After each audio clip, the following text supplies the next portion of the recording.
بسم اللہ الرحمن الرحیم. ناظرین السلام علیکم. میں ہوں آپ کا میزبان صابر شاکر. وفاقی دارالحکومت اسلام آباد سے کچھ تازہ ترین اطلاعات اور اہم خبریں آپ سے شیئر کرتے ہیں. پولیٹیکل وکٹمائزیشن، سیاسی انتقام پاکستان تحریک انصاف کے خلاف مسلسل جاری ہے. نہ ہی وہ قائدین جو کہ جیلوں میں ہیں ان کے خلاف کارروائیاں بند ہوئی ہیں، انتقام بند ہوا ہے، بلکہ وہ بھی جو کہ باہر ہیں اور جو پاکستان تحریک انصاف کے ٹکٹ پر آزاد حیثیت سے الیکشن لڑ رہے ہیں وہ بھی قابل معافی نہیں ہیں. ان کے خلاف بھی انتقامی کارروائیاں، فسطائیت، ڈکٹیٹرشپ اور ہر طرح کی غیر آئینی غیر قانونی پریشر اس پہ چل رہا ہے اور ڈالا جا رہا ہے اور ان کو دھمکایا جا رہا ہے، ڈرایا جا رہا ہے. لیکن مسئلہ یہی ہے کہ پاکستان کے عوام، اور وہ 2-4-6 لاکھ نہیں بلکہ 2-4-6 کروڑ سے بھی زیادہ ہیں، اور 70% پاکستان کے عوام جو ہیں وہ بالکل ایک مختلف اپروچ رکھتے ہیں، مختلف سوچ رکھتے ہیں.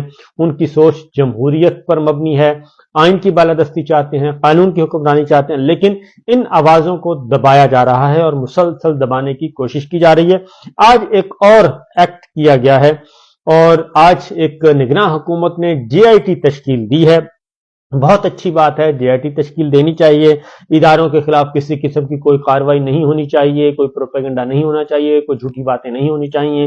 یہ بات بالکل درست ہے اور اس کو ہر ذی شعور اور آئین اور قانون کو ماننے والا ہر شخص جو ہے وہ اس کو اچھا سمجھتا ہے. لیکن اس کے لیے ضروری ہے کہ یہ اکراس دا بورڈ ہو، سب کے لیے ہو. صرف ایک جماعت یا ایک سوچ کو کرش کرنے کے لیے یہ کام نہیں ہونا چاہیے. اور اکراس دا بورڈ ہوگا تو اس کا فائدہ ہوگا، اکراس دا بورڈ نہیں ہوگا تو اس کا کوئی فائدہ نہیں ہوگا. کیونکہ یہ میرے سامنے ایک نوٹیفیکیشن پڑا ہے، نوٹیفیکیشن وزارت داخلہ نے جاری کیا ہے اور اس میں additional director general cyber crime wing FIA convener ہیں، ممبر اس میں ہیں جی IB کے ممبر ہیں گے گریڈ 20 اور ISI grade 20، DIG ICT police اس میں ہوں گے اور ایک نمائندہ PTA کا ہوگا، وہ بھی گریڈ 20 کا ہوگا، اور اگر کوئی اور ممبر لینا ہوگا تو وہ بھی لیا جا سکے گا. اس کے ذمے جو TORs ہیں وہ ذمے لگایا گیا ہے کہ جی اس بات کا تعین کریں کہ آنریبل ججز کے خلاف کون کمپین چلا رہا ہے اور اس کے پیچھے کون ہے. اور خاص طور پہ اس میں ذکر کیا ہے کہ آنریبل ججز of the supreme court of Pakistan. ابھی کچھ ہی عرصہ پہلے میں آپ کو بتا دوں کہ جیسے ہی کوئی فیصلہ آتا ہے، جب سٹے دیا گیا پشاور ہائی کورٹ کی طرف سے، تو پشاور ہائی کورٹ کے آنریبل ججز کو کیا کچھ نہیں کہا گیا، chief justice Peshawar high court کو کیا کچھ نہیں کہا گیا، اور لاہور ہائی کورٹ کے ججز کو کیا کچھ نہیں کہا گیا. جہاں جہاں سے ریلیف ملتا ہے، کوئی ہلکی پھلکی سی آواز آتی ہے، ان ججز کو رگیدا جاتا ہے، ان کے خلاف کمپین چلائی جاتی ہے اور باقاعدہ سرکاری سرپرستی میں چلائی جاتی ہے.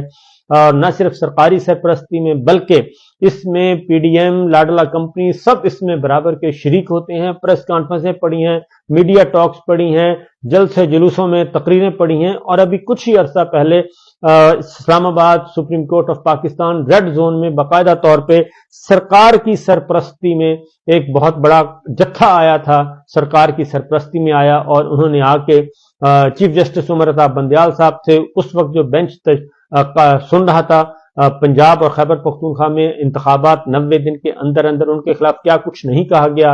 اور پھر جسٹس نقوی صاحب کے بارے میں، جسٹس اعجاز الحسن صاحب کے بارے میں، جسٹس ثاقب نثار صاحب کے بارے میں، جسٹس کوثر صاحب کے بارے میں کیا کچھ نہیں کہا جا رہا. تو سوال یہ ہے کہ کیا ان سب کے خلاف، ان تمام عناصر کے خلاف یہ GIT کام کرے گی یا پھر صرف محض ایک مقصد کے لیے یہ GIT تشکیل دی گئی ہے اور اس مقصد کو پورا کرنے کے علاوہ اس کا کوئی کام نہیں ہوگا. تو لہٰذا یہ ضروری ہے کہ اس میں تمام کے تمام جو ہے وہ اس کا دائرہ کار اگر بڑھا دیا جائے تو میرا خیال ہے زیادہ بہتر ہے، تاکہ یہ ایک ہی دفعہ یہ مسئلہ حل ہو جائے. اس کی وجہ یہ ہے کہ فیصلہ آیا ہے اور سپریم کورٹ نے ایک فیصلہ دیا ہے، اس کو تمام آئینی ماہرین، قانونی ماہرین، انسانی حقوق کی تنظیمیں اور تمام کے تمام لوگ، دانشور، عالمی ذرائع ابلاغ بھی اور مقامی بھی، سب کے سب اس فیصلے کو تنقید کا نشانہ بنا رہے ہیں. کیونکہ اس فیصلے کے نتیجے میں ایک بہت بڑی سیاسی جماعت کو محروم کر دیا گیا، پاکستان کے عوام کو ان سے آرٹیکل 17 چھین لیا گیا ہے اور یہ آرٹیکل 17 کا قتل قرار دیا جا رہا ہے اس فیصلے کو۔ اور یہ ہم نہیں کہہ رہے بلکہ انتہائی سیزنڈ جو وکلا ہیں وہ کہہ رہے ہیں۔ میں آپ کو فیصل صدیقی صاحب کی گفتگو سنواتا ہوں، انہوں نے 5 پوائنٹس کا ذکر کیا ہے بڑے نپے تلے انداز میں، اور فیصل صدیقی صاحب کا کوئی پولیٹیکل کوئی اینگل نہیں ہے، وہ ایک پروفیشنل ایڈوکیٹ ہیں، سینئر موسٹ ایڈوکیٹ ہیں۔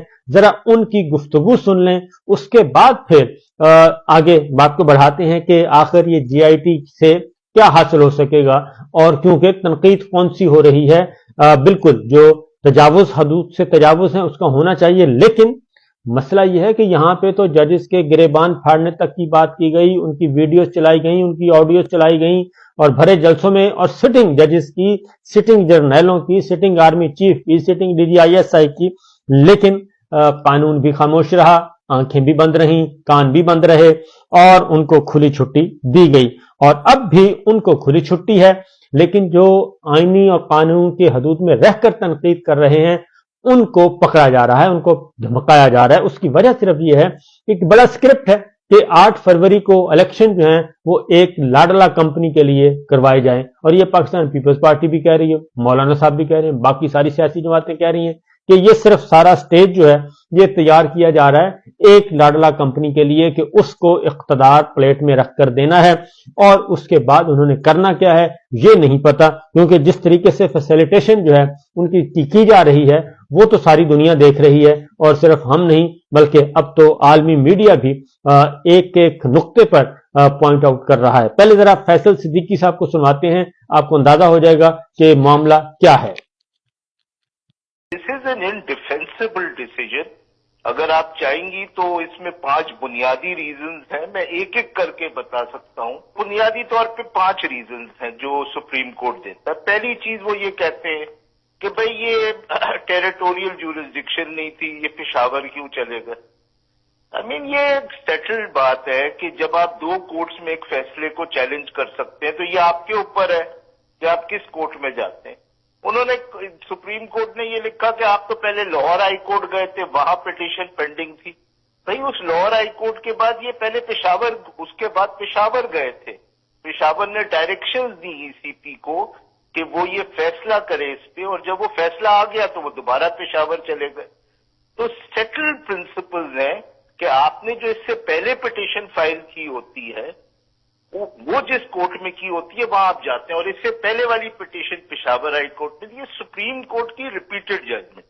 سیکنڈ ریزن وہ یہ دیتے ہیں کہ بھئی کوئی پروف نہیں دے سکی وکلا جو تھے پی ٹی آئی کے، وکٹمائزیشن ہو رہی تھی پی ٹی آئی کی، اس لیے الیکشن سمبل لے لیا گیا، کیونکہ یہ الیکشن کا معاملہ تو ان کے دور میں اٹھا تھا اور 13 اور پارٹی سے سمبل لے لیا گیا۔ اب جو پاکستان میں یا تو رہتا نہیں ہے پچھلے سال سے، وہی یہ کہہ سکتا ہے کہ پی ٹی آئی کی وکٹمائزیشن نہیں ہو رہی ہے اور اس نے آنکھیں بند کی ہوئی ہیں۔